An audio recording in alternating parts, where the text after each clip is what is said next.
Voilà, ce que je vous propose aujourd'hui, c'est cette thématique de apprendre à demeurer en lui et à tourner nos cœurs vers le Seigneur.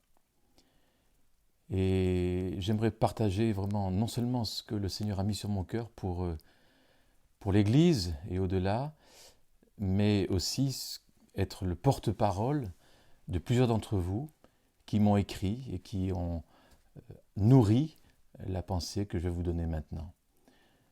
Apprendre à demeurer en lui. Vous savez, nous avons dans ce pays de France des grands philosophes qui ont été chrétiens, en particulier Pascal, ce grand philosophe et scientifique français du XVIIe siècle, 1623-1652, et qui dénonçait en particulier dans son ouvrage Les Pensées, il dénonçait le divertissement. Et c'est cette passion de l'activité pour elle-même qui nous fait courir, non pour trouver quelque chose, mais pour la course elle-même, parce que nous ne savons plus faire silence ou demeurer. Et je cite, « Tout le malheur des hommes, dit-il, vient d'une seule chose, qui est de ne pas savoir demeurer en repos dans une chambre. » C'est la pensée 139, édition Brunswick. Plus loin, elle dit « La mort est plus aisée à supporter sans y penser que la pensée de la mort sans péril. Les misères de la vie humaine ont fondé tout cela, et comme ils ont vu cela, ils ont pris le divertissement. Les hommes n'ayant pu guérir la mort, la misère, l'ignorance, ils se sont avisés pour se rendre heureux de n'y point penser. » Plus loin, « Si l'homme était heureux, il le serait d'autant plus qu'il serait moins diverti, comme les saints et Dieu. » Oui, mais n'est-ce pas être heureux que de pouvoir être réjoui par le divertissement ? Heureux que de pouvoir être réjoui par le divertissement ? Ben non, car il vient du dehors, et ainsi il est dépendant, et partant sujet à être troublé par 1000 accidents qui font les afflictions inévitables. La seule chose qui nous console de nos misères, c'est le divertissement. Et cependant, c'est la plus grande de nos misères.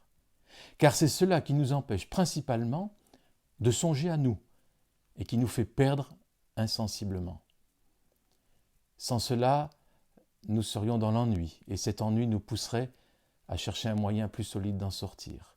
Mais le divertissement nous amuse et nous fait arriver insensiblement à la mort. Pensée 170. Nous courons sans souci, dit-il plus loin, dans le précipice, après que nous avons mis quelque chose devant nous pour nous empêcher de le voir.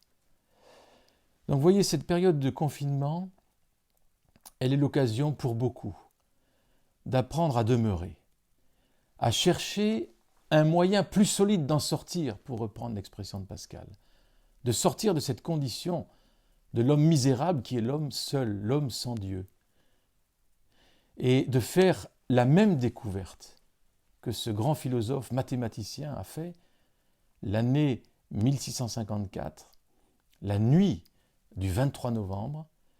Il fait vraiment une expérience qui va changer sa vie. C'est une expérience de conversion à Jésus-Christ, une rencontre avec le Seigneur vivant. Et ça a été un tournant décisif dans sa vie, dans son œuvre. Ça va être ce qu'on va appeler plus tard la nuit de feu.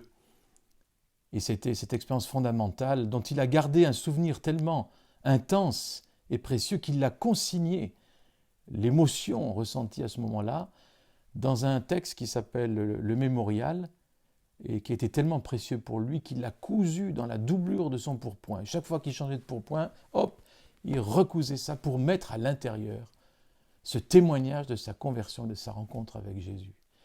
Et nous avons le texte, et je vous le cite, magnifique texte. L'an de grâce 1654, lundi 23 novembre, jour de Saint Clément, pape, et d'autres martyrologues romains, veille de Saint Chrysogone et autres, etc. Depuis environ 10h30 du soir jusqu'à environ minuit et demi, feu. Dieu d'Abraham, Dieu d'Isaac, Dieu de Jacob, non pas des philosophes et des savants. Certitude, joie, certitude, sentiment, vue, joie. Dieu de Jésus-Christ, Deum meum et Deum vestrum. Ton Dieu sera mon Dieu. Jean 20, 17. Ruth, oubli du monde et de tout hormis Dieu. Il ne se trouve que par les voies enseignées dans l'Évangile. Grandeur de l'âme humaine. Père juste, le monde ne t'a pas connu. mais je t'ai connu. Jean 17. Joie, joie, joie, pleurs de joie. Je m'en suis séparé. Mon Dieu, me quitterez-vous? Oh, que je n'en sois pas séparé éternellement. Ça, c'est la vie éternelle, qu'ils te connaissent, toi le seul vrai Dieu, et celui que tu as envoyé, Jésus-Christ, Jésus-Christ. Je m'en suis séparé, je l'ai fui, renoncé, crucifié, que je n'en sois jamais séparé. Il ne se conserve que par les voies enseignées dans l'Évangile. Renonciation totale et douce, soumission totale à Jésus-Christ et à mon directeur, éternellement en joie pour un jour d'exercice sur la terre. Amen.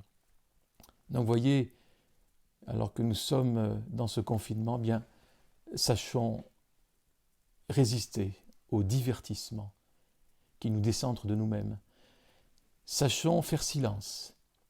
Sachons nous arrêter. Et au fond de nous-mêmes, dans ce temple de nos cœurs, saillons accueillir celui qui frappe à notre porte. Car l'homme misérable, c'est celui qui ne sait pas qui il est et qui Dieu est. Et c'est pourtant à la porte du cœur de ce misérable, de cet homme-là que nous sommes, que nous avons été et que nous sommes peut-être encore. C'est à cette porte que Dieu frappe pour entrer.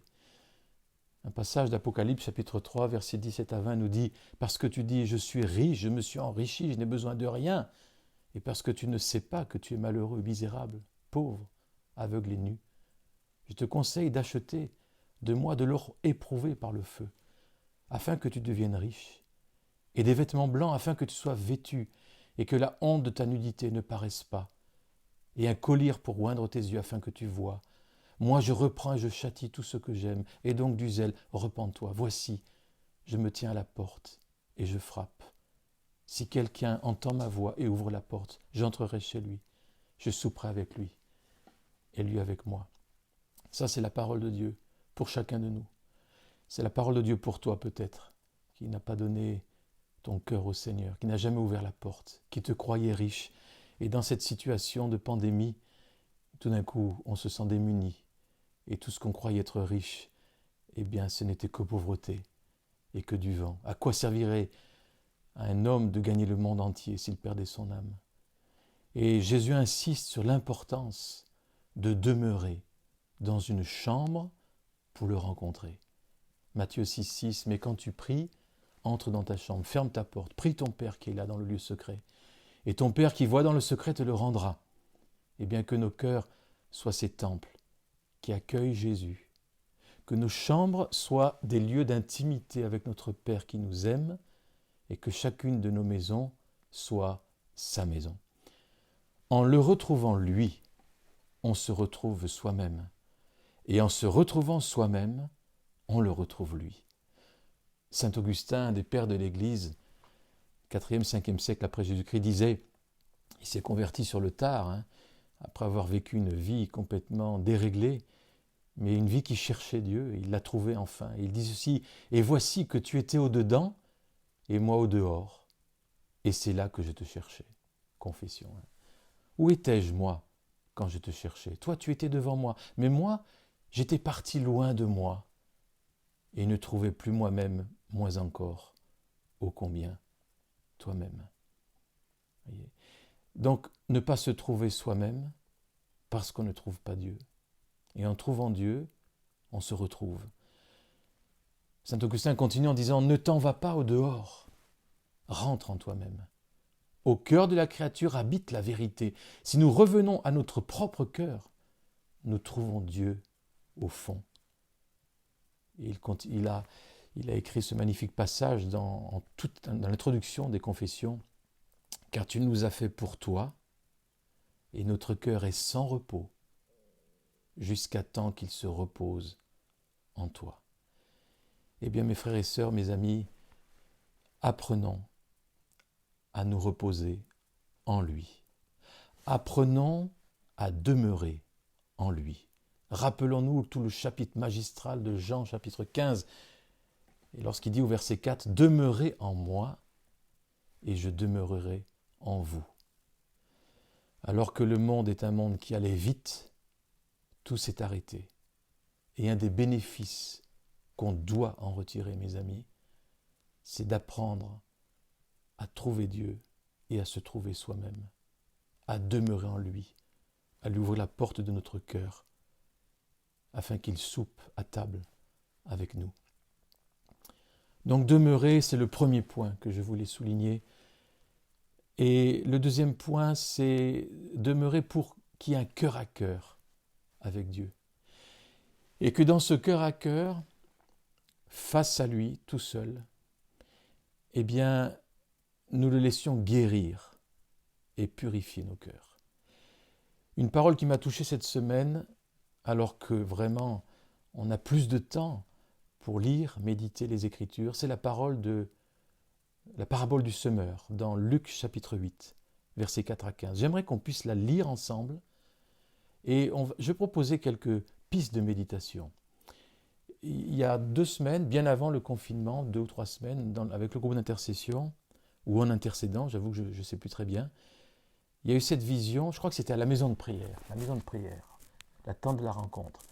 J'ai eu cette vision d'une plante qui sort du macadam comme ça, et qui arrive à craqueler le macadam. C'était pourtant une jeune pousse, toute d'un vert tendre, mais quelle force! Et là, je crois que Dieu veut casser le macadam de nos cœurs. Et une fois que nous avons invité Dieu dans notre cœur, que nous l'y avons trouvé, eh bien, laissons-nous changer par lui. Ézéchiel 11, le prophète nous dit « Je leur donnerai un même cœur, je mettrai en vous un esprit nouveau, j'ôterai de leur cœur, de leur corps, le cœur de pierre, et je leur donnerai un cœur de chair, afin qu'ils suivent mes ordonnances, et qu'ils observent et pratiquent mes lois, et ils seront mon peuple, et je serai leur Dieu. » Donc, on revient à cette parabole de Luc, et on va la lire maintenant. Une grande foule s'étant assemblée, des gens étant venus de diverses villes auprès de lui, il dit cette parabole. Un semeur sortit pour semer sa semence. Et comme il semait, une partie de la semence tomba le long du chemin. Elle fut foulée aux pieds, et les oiseaux du ciel la mangèrent. Une autre partie tomba sur le roc. Quand elle fut levée, elle sécha, parce qu'elle n'avait point d'humidité. Une autre partie tomba au milieu des épines, les épines crurent avec elle et l'étouffèrent. Une autre partie tomba dans la bonne terre. Quand elle fut levée, elle donna du fruit au centuple. Après avoir ainsi parlé, Jésus dit à haute voix que celui qui a des oreilles pour entendre, entende. Et ses disciples lui demandèrent ce que signifiait cette parabole. Il répondit, « Il vous a été donné de connaître les mystères du royaume de Dieu, mais pour les autres cela leur est dit en parabole, afin qu'en voyant ils ne voient pas, qu'en entendant ils ne comprennent pas. Voici ce que signifie cette parabole. La semence, c'est la parole de Dieu. Ceux qui sont le long du chemin, ce sont ceux qui entendent. Puis le diable vient, enlève de leur cœur la parole, de peur qu'ils ne croient et ne soient sauvés. Et ceux qui sont sur le roc, ce sont ceux qui, lorsqu'ils entendent la parole, la reçoivent avec joie. Mais ils n'ont point de racine. Ils croient pour un temps et ils succombent au moment de la tentation. Ce qui est tombé parmi les épines, ce sont ceux qui, ayant entendu la parole, s'en vont, la laissent étouffer par les soucis, les richesses, les plaisirs de la vie, et ils ne portent point de fruits qui viennent à maturité.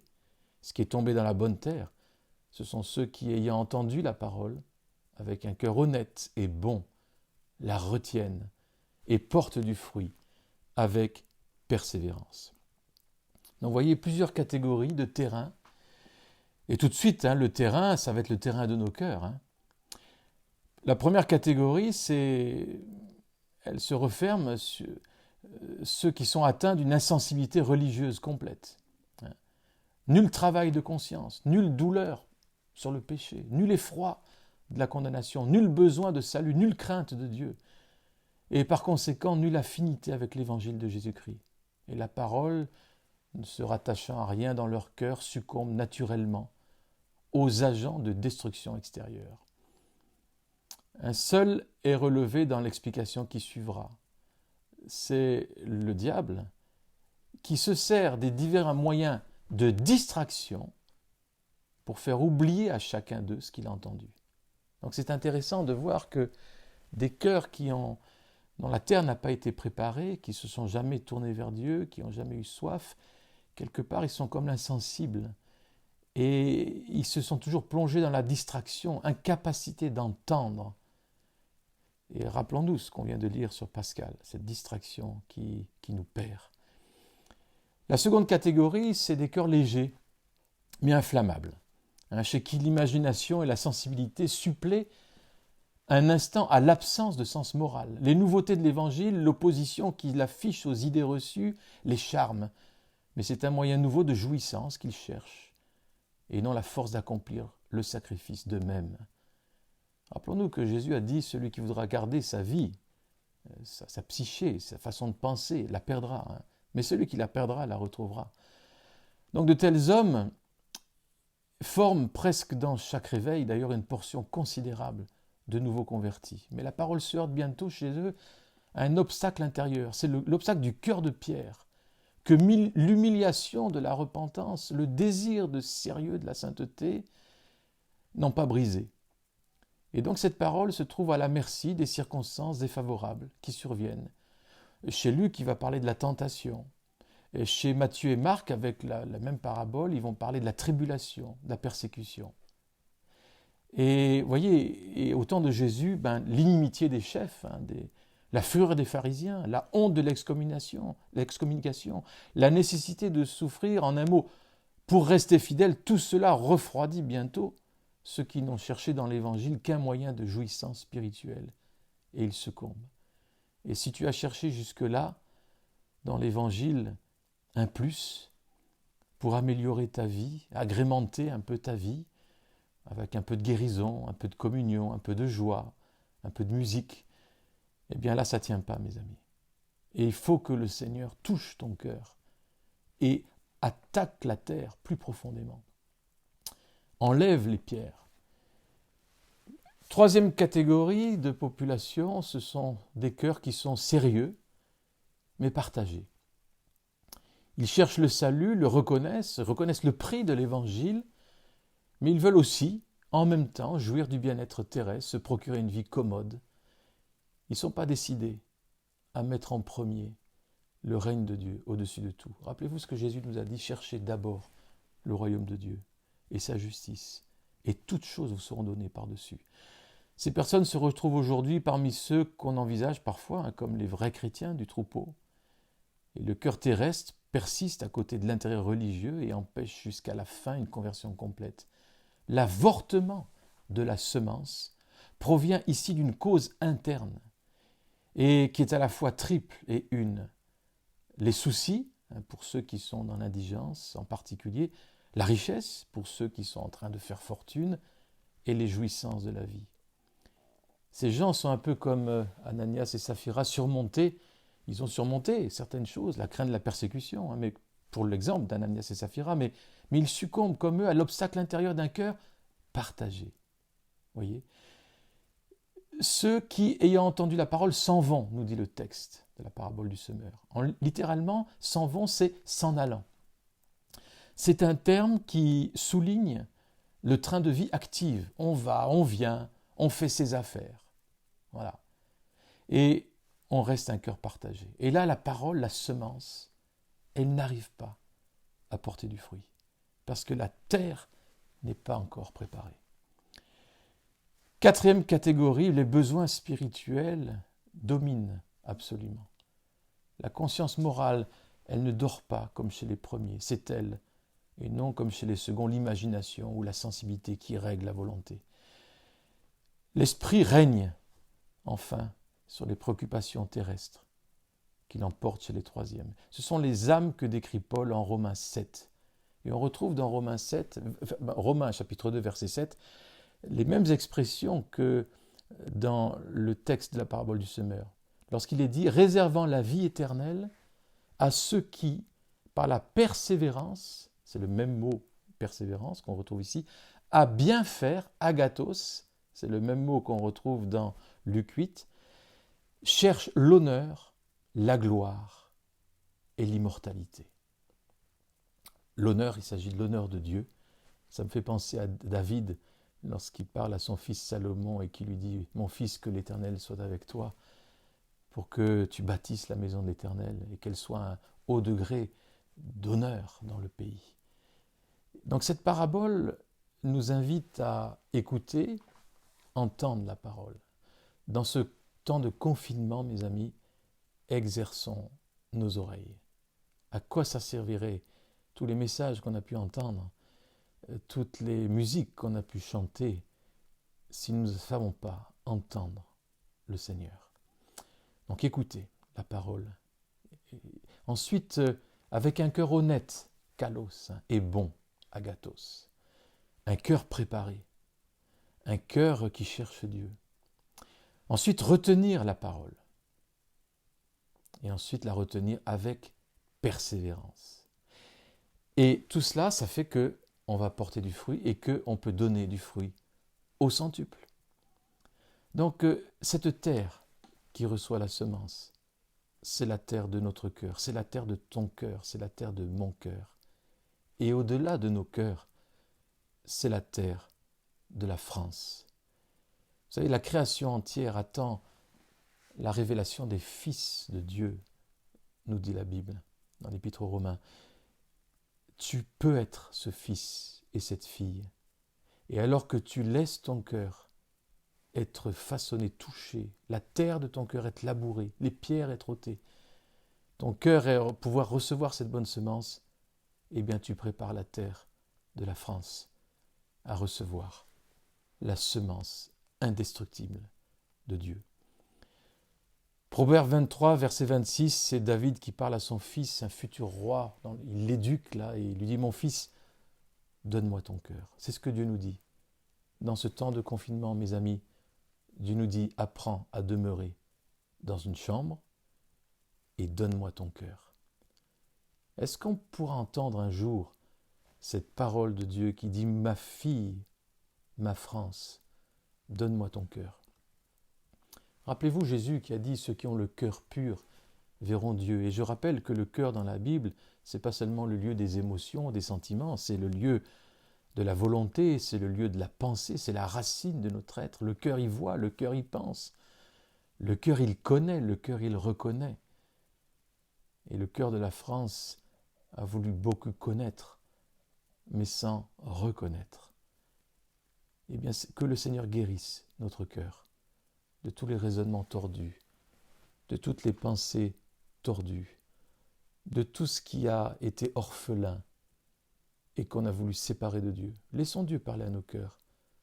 Et pour cela, mes amis, apprenons à faire silence. Apprenons à nous arrêter. Apprenons à demeurer. Dieu nous conduit au confinement. Le livre d'Osée, chapitre 2, nous dit « Dieu nous conduit au désert », pas pour nous embêter, mais pour connaître notre cœur, pour révéler nos cœurs, pour parler à nos cœurs. Je cite Osée 2,15, « C'est pourquoi voici, je veux l'attirer », il parle d'Israël, mais il parle de nous maintenant, « je veux l'attirer, la conduire au désert, et je parlerai à son cœur. » Le désert est pour apprendre à écouter. L'épreuve sert à purifier, pour faire sortir l'or. Il y a de l'or en chacun de vous. Et dans ces temps, Dieu purifie cet or. Donc laisse tomber ce qui retient, ce qui est sale, ce qui couvre l'or que Dieu a semé dans ta vie. Vivons, mes amis, un reset général et salutaire. Et j'aimerais saluer aussi un des frères de l'Église, Timothée Beck. Si tu me vois, je te salue. Et lorsque tu as fait ce mail, et je le lis, voici ce que j'ai reçu ce matin, c'était la semaine dernière déjà, pendant mon temps avec Dieu. When you stop working, God starts to working. Quand tu t'arrêtes de travailler, eh bien Dieu commence, lui, son travail. Donc il me dit, j'ai vraiment eu ça pour le temps par lequel on passe. Dieu veut agir. Donc il met tout le monde à l'arrêt. Ça ne m'étonnerait même pas que la décision de mettre le Haut-Rhin en isolement passe. Dieu fait une méga mise à jour ici et il éteint l'ordinateur pour faire cette mise à jour. Et quand il va redémarrer, nous devons être prêts, car il y aura beaucoup à faire. Car Dieu aura beaucoup travaillé. Et Timothée, j'aimerais t'encourager parce que la parole que tu as reçue, eh bien, d'autres serviteurs de Dieu dans le monde, prophètes des nations, l'ont reçue. Et lorsqu'il y avait la conférence au niveau Internet des Watchmen for the Nation, Famille des Nations, une conférence qui a rassemblé des dizaines de milliers d'internautes et puis des leaders du monde entier. Quelqu'un disait « Dieu fait un magistral reset ». Même expression. Nécessaire pour un nouveau paramétrage et une nouvelle saison. Le Maître fait cette œuvre de reset, fruit de sa grâce. L'Ecclésia rentrera dans sa plénitude. Rappelons-nous que Dieu a dû faire un reset, une mise à jour chez Pierre. Éteindre l'ordinateur pour allumer. Dans Luc chapitre 22, versets 31-34, le Seigneur dit « Simon, Simon, Pierre, donc Satan vous a réclamé pour vous cribler comme le froment, mais j'ai prié pour toi, afin que ta foi ne défaille pas, et toi, quand tu seras converti, affermis tes frères. Seigneur, lui dit Pierre, je suis prêt à aller avec toi, et en prison et à la mort. Et Jésus dit, Pierre, je te le dis, le coq ne chantera pas aujourd'hui que tu ne m'aies renié 3 fois de me connaître. Pierre, là, il a vécu un reset. Il n'était pas prêt. Il croyait être prêt, il ne l'était pas. Parfois, nous avons pu croire être prêts. Nous ne l'étions pas, mes amis, pour la moisson qui vient. Pierre a dû être préparé par Dieu. Et le même jour, le jour de Pâques, Jésus est arrêté. Pierre a renié 3 fois connaître Jésus. Et il a pleuré amèrement quand il a entendu le coq. Et il a vu que la parole de Jésus s'était accomplie. Et pourtant, c'est ce même Pierre brisé qui prêchera le jour de la Pentecôte avec l'onction de l'Esprit. Et 3000 personnes se sont tournées vers le Seigneur. Mes amis, nous sommes tous des pierres. Et je crois que nos certitudes, beaucoup de nos certitudes, beaucoup de nos fausses assurances, Dieu veut les ébranler et laisse tout ça être criblé. Pas pour nous détruire, mais pour lever en nous les hommes et les femmes de Dieu oints pour prêcher le message de la Pentecôte dans l'onction de l'Esprit. Parce que bientôt, Dieu va nous dire, lance ton filet, t'as pas pêché, t'as pas eu beaucoup de poissons, t'as tout essayé. Mais attention, prépare le filet maintenant. Parce que tu vas aller de l'autre côté de la barque, tu vas mettre le filet, tu vas voir tout ce qui va venir. Je crois que nous sommes dans ces temps de reset et de préparation. J'aimerais maintenant vous partager plusieurs pensées des uns et des autres qui complètent tout cela. J'aimerais saluer Mathé Rindel, qui avait sur son cœur le passage de Matthieu 8, versets 23-27, la tempête qui est calmée par Jésus. Et elle insiste sur la remarque qu'a fait Jésus, vous n'avez pas beaucoup de foi, il les a repris, laissant entendre que s'ils en avaient eu plus, ils auraient sûrement géré les choses autrement. La foi change tout. Et Jésus veut que ma foi, ta foi grandisse, parce que nous aurons cherché sa face. Ce n'est pas son travail de faire grandir notre foi, mais c'est le nôtre. Et je crois que dans ces temps de confinement, ce cœur à cœur avec Dieu va faire grandir la confiance et la foi. Même texte d'ailleurs reçu par mon frère Denis Boucher, que je salue aussi, et qui rajoute, j'ai tout de suite pensé au travers du mot angoisse, l'angoisse des disciples, et mode de vie resserré, au passage suivant, Matthieu 7, donc il dit « Entrez par la porte étroite, large est la porte, spacieux le chemin qui mène à la perdition. » Il y en a beaucoup qui entrent par là, mais la étroite est la porte resserrée est le chemin qui mène à la vie, et il n'y en a peu qui le trouvent. Et donc ce temps d'épreuve, de confinement peut avoir plusieurs sens, mais tous positifs.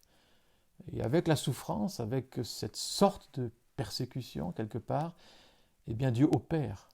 Dieu opère nos cœurs. Dieu veut enlever la poutre de nos yeux et de nos yeux collectifs aussi. Voyez. Et ce resserrement qui amène à la vie, ça fait penser un peu à un accouchement, une naissance de quelque chose. Mes amis, il y a des douleurs de l'enfantement, mais pour amener la vie. Un autre passage, ça c'est Huguette. Salut Huguette. De Nombre 16, à partir du verset 46. Aaron a pris du feu sur l'autel. Il y a mis du parfum, c'est l'adoration. Puis il a fait l'expiation pour le peuple, repentance pour les nations, pour les habitants, pour le gouvernement, les lois iniques, les fausses idoles, etc. Puis il a fait passer le feu entre le peuple et les morts, et la plaie s'est arrêtée. Il y a eu des morts, mais la plaie s'est arrêtée. Ça, c'est la prière de la foi, voyez. Prions aussi comme Daniel, dit-elle, et Anne aussi, ma sœur Anne Pierre-Élien le dit aussi. Daniel qui s'est identifié au peuple, C'est facile de dire eux, c'est à cause d'eux, c'est à cause de la désobéissance, de l'Église, de ceci, de cela. Mais Dieu dit, hé, fais comme Daniel. J'ai tourné ma face vers le Seigneur Dieu, afin de recourir à la prière et aux supplications, en jeûnant, en prenant le sac et la cendre. Je prie l'Éternel mon Dieu, et je lui fis cette confession, Seigneur Dieu, grand et redoutable, toi qui gardes ton alliance et qui fais miséricorde à ceux qui t'aiment, qui observent tes commandements, nous avons péché, nous avons commis l'iniquité, nous avons été méchants, rebelles, nous nous sommes détournés de tes commandements et de tes ordonnances, nous n'avons pas écouté tes serviteurs, les prophètes, qui ont parlé en ton nom à nos rois, à nos chefs, à nos pères et à tout le peuple du pays. Et on voit que Dieu a entendu cette repentance. Faisons comme Daniel qui s'est identifié au peuple, qui a dit « Moi et mon peuple, nous avons péché. Maintenant le feu sur l'autel, mes amis. » C'est encore Huguette qui parle. Et versons-y le parfum de notre adoration, d'un cœur humble, afin que la plaie s'arrête. Et puis continuons de proclamer le psaume 23, et en particulier ceux qui ont le livre « Un berger médite le psaume ». Il y a plusieurs passages succulents. Je crois que c'est un psaume pour cette année. Il y a aussi Anne Pierrelien qui a reçu dans ce temps de prière de cette semaine, déjà, comme le dit Pierre-Daniel Martin, c'est l'Église qui est directement concernée par ce qui se passe. Dans ce temps très spécial, l'injonction du Seigneur, préparer des vases. Le Seigneur veut nous purifier, nous élargir, assouplir, renouveler les outres que nous sommes. Il désire ardemment ouvrir les écluses des cieux, déverser des puissantes provisions d'eau vive, d'huile, de vin, de grâce, de guérison. Mais nos vases, nos cœurs, individuels, collectifs, doivent être élargis, purifiés, pour accueillir de telles quantités. Et cela parle de repentance, de purification, mais aussi d'élargissement. Compréhension du cœur du Père pour les perdus aussi, pour notre nation et pour les nations. Et ce soir, il y a l'image de Jésus revêtu des drapeaux des nations. Je ne sais pas ceux qui ont vu l'image passer sur Facebook, extraordinaire. Il les porte sur son pectoral comme sacrificateur. Voulons-nous recevoir son cœur pour les nations? Elle continue en disant l'importance cruciale de ce reset, de cette pause, de recherche intense de Dieu, qui veut nous façonner, nous transformer, nous métamorphoser au-delà de tout ce que nous pensons. Et cela implique de renoncer à notre manière habituelle de nous voir, de voir les autres, frères et sœurs aussi. Dieu veut nous propulser dans une dimension qui nous fait sortir de nos repères, de nos zones de confort, du connu. L'Esprit de Dieu plane sur le pays. C'est le shalom de Dieu dans sa douceur qui amène la paix là où il y a l'angoisse, la guérison là où il y a la maladie. Nous libérons ce shalom par notre louange, par notre prière, mes amis.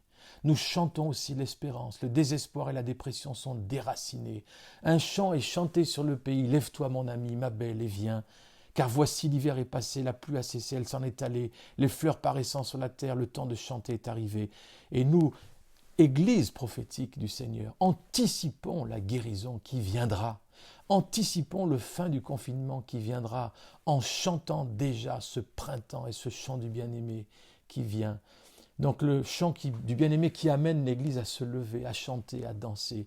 Restauration de l'identité de la France, une adoratrice petite dans l'humilité aux pieds de Jésus, mais aussi une danseuse libre et pleine de vie. Mes amis qui dansaient, eh bien dansez. Mes amis qui louaient, louez. Mes amis qui priaient, continuez de prier et de prier la parole. On veut proclamer Joël 2, 21-27 sur la terre de France. Terre, ne crains pas, sois dans l'allégresse, réjouis-toi. Il y a cette image aussi, dit encore Anne, des graines qui germent et qui ne germent qu'après le passage d'un feu intense. Un feu passe sur le pays. Mais on sera étonné de la germination accélérée, de l'explosion de la vie qui jaillit de ces graines dont on ignorait même l'existence. Il y a peut-être des choses dans ta vie, dans ton cœur, qui brûlent maintenant. Mais c'est pour que une semence de vie soit vue et puisse être au bénéfice de tout le monde. Outre les proclamations communiquées que je vous avais envoyées à la fin de ce jeûne de 3 jours d'Esther, avec les familles des nations, mais aussi Lou Engel, eh bien des choses particulières reçues. Nous avons été poussés, dit-elle, à prier pour l'Italie, pour la véritable Église d'Italie. Et le Seigneur est pour tout le monde en Italie, tout le peuple italien. Le Seigneur élargit notre cœur en nous appelant à prier pour d'autres nations que la nôtre. Nous avons prié pour les plus pauvres d'Israël, les personnes âgées entre autres, pour les SDF, pour l'Afrique aussi, Mes amis, prions pour les nations. C'est l'héritage des nations, c'est l'héritage de Jésus. Et il veut nous dire, fais cette prière, donne-moi l'héritage des nations. Donc prions pour les nations. Et puis aussi cet appel à ce que beaucoup deviennent des saints Vincent de Paul qui se lèvent sur le pays. Riche héritage spirituel à revendiquer pour ce temps. Des personnes passionnées de Dieu, remplies de sa compassion, consacrées, proches des grands et des autorités, capables de relier les différentes classes sociales, de faire circuler les ressources matérielles des riches vers les pauvres, dans des œuvres de miséricorde créatives et multiples qui bénissent les uns comme les autres. J'aimerais dire encore quelques mots qui sont des prises de position d'un cher frère de Bethel qui s'appelle Chris Vallotton. Et alors qu'il y a des drôles d'eschatologie dans ces temps, c'est-à-dire science des temps de la fin, qui voit dans ce temps que l'on vit des temps de catastrophe d'un Dieu qui punit et qui châtie seulement. Eh bien, lisons ces valeurs eschatologiques et qui sont, je pense, en tout cas elles sont les miennes, et j'espère qu'elles pourront être les vôtres. Je n'embrasserai pas, dit-il, une vision de la fin des temps qui renforce la puissance du diable, qui a été pourtant dépouillé. Je n'accepterai pas une eschatologie qui ôte l'avenir de mes enfants, mes petits-enfants, et qui crée des mentalités qui sapent la volonté de laisser un héritage. Je ne tolérerai aucune théologie qui sabote le commandement limpide de Jésus de faire des disciples de toutes les nations, et la prière du Notre Père qui veut que la terre ressemble au ciel, que ton règne vienne sur la terre, que ta volonté soit faite sur la terre comme au ciel. Je ne suivrai aucune interprétation des Écritures qui détruirait l'amour pour les nations et qui saperait notre mission de restaurer les villes dévastées. Je n'embrasserai aucune eschatologie qui changerait la nature d'un Dieu qui est bon et toujours bon. Je refuse d'embrasser tout courant de pensée qui célébrerait les mauvaises nouvelles comme un signe des temps et une condition nécessaire au retour de Jésus. Je m'oppose à toute position doctrinale qui repousse les promesses, l'accomplissement des promesses de Dieu à une époque lointaine, faisant en sorte que ma génération ne puisse les obtenir et qui ôterait alors même ma responsabilité de croire en ces promesses durant ma vie et ma génération. Je ne crois pas que les derniers temps soient des temps de jugement seulement, ni que Dieu aurait donné à l'Église le droit d'appeler la colère pour les villes enfoncées dans le péché. Il y a un jour du jugement durant lequel Dieu jugera l'homme, bien sûr, les nations, mais ce n'est pas à nous de le faire. Notre rôle, c'est de prier, d'aimer, pleurer avec ceux qui pleurent, nous réjouir avec ceux qui se réjouissent. Quelques conclusions avant de nous quitter, mes bien-aimés. Eh bien, prenons la Sainte Seine dans nos maisons. Et si vous êtes tout seul, prenez la Sainte Seine en communion avec tous. Continuons à prier. 2 Chroniques 7,14 « Si mon peuple sur qui est invoqué mon nom s'humilie, prie, cherche ma face, s'il se détourne de ses mauvaises voies, je l'exaucerai des cieux, je lui pardonnerai son péché, je guérirai son pays. » Prions pour la santé de Lydie Ceris, Marie-Christine Buick, Nadia Chaubet, qui est au front en tant qu'infirmière, et avec elle tout le personnel médical, sa propre famille, ses enfants. Et prions pour nos autorités. Continuons à lire les mails envoyés à toute l'Église. Continuons à lire notre Bible, la méditer et la prier chaque jour avec le club Les Amis de la Bible, la lecture du pain de ce jour qui est en ligne pour la lecture de la Bible. Ayons une lecture quotidienne ensemble, mes amis, pourquoi pas. Reprenons cette lecture. Envoyons-nous nos sujets de prière et de reconnaissance. À ce sujet, pour l'Église locale, Josué, notre frère David Lee a créé un réseau social interne par Facebook qui nous permet de nous inscrire tous ceux qui le veulent, et de donner les nouvelles des uns des autres, et de poster ce que Dieu nous dit aussi, et les sujets de prière également. Et c'est peut-être encore mieux que WhatsApp, parce que WhatsApp, ça peut sonner sans arrêt dans la journée, alors que là, Facebook, eh bien, tu peux y aller quand tu veux, et ça ne va pas sans arrêt couper, saccader ta journée. Donc, vous pouvez envoyer ces sujets sur cette nouvelle plateforme, et si vous avez du mal, eh bien, envoyez-les à Huguette, avec moi en copie, si vous voulez bien, pour qu'on tienne informer l'Église. Il y a des pistes à explorer, mes amis, des rencontres de prière et de partage par visioconférence, petits groupes par Zoom, par exemple, Skype. Donc ça, c'est des choses qu'il va falloir mettre en place dans la semaine qui vient. On a une réunion de conseil bientôt qui va où on va essayer de voir tout cela. Et pourquoi pas un groupe WhatsApp avec toute l'Église, pourquoi pas. Et pourquoi, en tout cas, un temps de célébration avec un culte en live, avec Facebook Live ou YouTube Live, ça va venir. En tout cas, déjà par YouTube maintenant, on peut échanger déjà comme on le fait maintenant. Merci mes amis pour votre fidélité aussi dans les dîmes et dans les offrandes. Et c'est Stéphane qui vous envoyait un message avec le RIB de l'Église qui vous permet de rester fidèle et généreux parce que les charges sont fixes et elles continuent. 2 Jean 1,3, je vous laisse avec cela, que la grâce, la miséricorde et la paix soient avec vous de la part de Dieu le Père et de la part de Jésus-Christ, le Fils du Père, dans la vérité et dans la charité. Je vais simplement prier pour vous et Seigneur, merci de bénir chacun de mes amis, chacun de mes frères et sœurs, de bénir chacun de ceux qui entendent ce message, Seigneur. Que ta paix, ta grâce, ton shalom soit sur nous. Viens, Seigneur, nous aider à demeurer. Viens nous aider à développer la capacité d'écoute de ce que tu nous dis à nous, de ce que ta parole nous dit. Viens purifier nos cœurs afin qu'ils soient une bonne terre pour que le fruit soit au centuple. Viens ôter les épines, les racines, les soucis. Seigneur, viens nous faire grâce en tant qu'Église, en tant que communauté, pour que nous soyons une bénédiction et un signe d'espérance dans ce pays. C'est que nous puissions libérer cet amour qui vient de toi et qui est répandu dans nos cœurs par le Saint-Esprit. Seigneur, viens remettre d'aplomb, guérir, rétablir ceux d'entre nous qui luttent contre la maladie, contre ce virus. Viens consoler, Seigneur, ceux qui ont perdu des grands-papas, des grands-mamans, des êtres chers. Seigneur, garde-nous de toute crainte, de toute panique. En toi nous nous confions, Seigneur. Nous mettons notre confiance en toi et nous bénissons ton nom. Merci Jésus. Amen.